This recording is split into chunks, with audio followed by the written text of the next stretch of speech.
మిత్రులారా అందరికీ జై భీమ్. వేముల ఎల్లయ్య నిజంగా ఒక బహుముఖ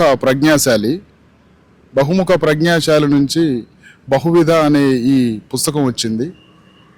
అంతకంటే ముందు కక్క అనేటువంటి ఒక బుక్కు నిజంగా అది ఒక అంతర్జాతీయ ఖ్యాతిని సంపాదించింది. ఇలాంటి బుక్కు ఒక చాలా సింపుల్గా సాధారణంగా కనపడేటువంటి మనిషి చేసేటువంటి కృషేనా అనిపిస్తుంది.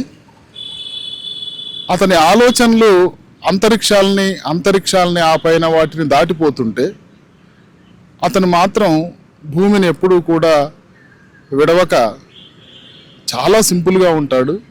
మనిషిని చూస్తే చాలా చాలా సాధారణమైన మనిషి, ఆలోచనలు అత్యద్భుతం.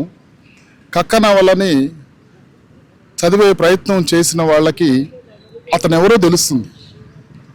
కక్క నవల ఎంత ఖ్యాతి ఉందో ఆ ఖ్యాతి అంతా కూడా బడుగు బలహీన వర్గాలలో ఉన్నటువంటి ఆలోచన విధానాలు, లేకపోతే వాళ్ళ జీవన శైలి, వాళ్ళ పావర్టీ ఏమైనా ఉంటే అది, వీటన్నిటినీ కూడా విపులీకరించి సమగ్రంగా రాసి బ్రతుకు చిత్రాలు అంటూ ఒక హీనమైన లేకపోతే చాలా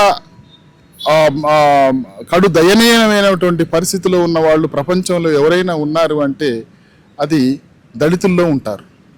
దళిత సాహిత్యం అనేటువంటి దానికి రకరకాలుగా పేర్లు పెడుతున్నా కానీ అందులో మాదిగ జీవన శైలి లేనటువంటిది, మాదిగ అనేటువంటి మాట లేనిది, మాదిగ అనేటువంటి కల్చరు లేనటువంటిది ఎప్పటికీ కూడా అది దళిత సాహిత్యం కాదు, దళిత చైతన్యం కాదు, దళిత సంస్కృతి కానే కాదు. అలాంటి పుస్తకాలు రాసేటువంటి ఈ వేముల ఎల్లయ్య గారు నిజంగా ఇంకా చాలా పుస్తకాలు రాయాలని, అతని ఆలోచనలన్నీ కూడా అక్షరబద్ధం చేయాలని కోరుకుంటున్నాను. ఇంత గొప్ప తెలుగు స్కాలరు, పిహెచ్డి చేస్తున్నటువంటి స్కాలరు ఈ ఉస్మానియా యూనివర్సిటీలో ఉండటం చాలా చాలా అదృష్టం. మరో రకంగా కూడా ఇతనికి ఒక సముచిత స్థానం లేకపోవటం కూడా మన దురదృష్టంగా కూడా భావించాల్సి వస్తుంది. ఇందులో ఉన్నటువంటి ప్రతి డైలాగ్ కూడా మనుషుల్లోంచి వచ్చినటువంటి ఆవేదనలు, ఆర్తి అనేటువంటివి ఉంటాయి.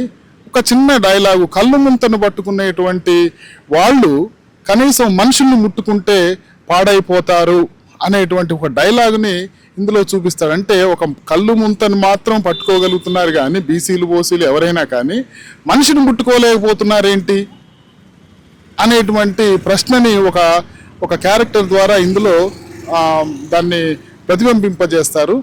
అంత గొప్ప గొప్ప డైలాగులు ప్రతిదీ కూడా దీని మీద సంతకం చేయండి అన్న, దీని మీద అంటే వేరే ఇంకొక మిత్రుడు ఇది సంతకం చేయాల్సిన బుక్ కాదు, book itself is a signature, బుక్కే సంతకం, ఇంకా సంతకం అవసరం లేదు అనేటువంటి ఒక గొప్ప పుస్తకం. ఇవి అందరూ చదవాలి.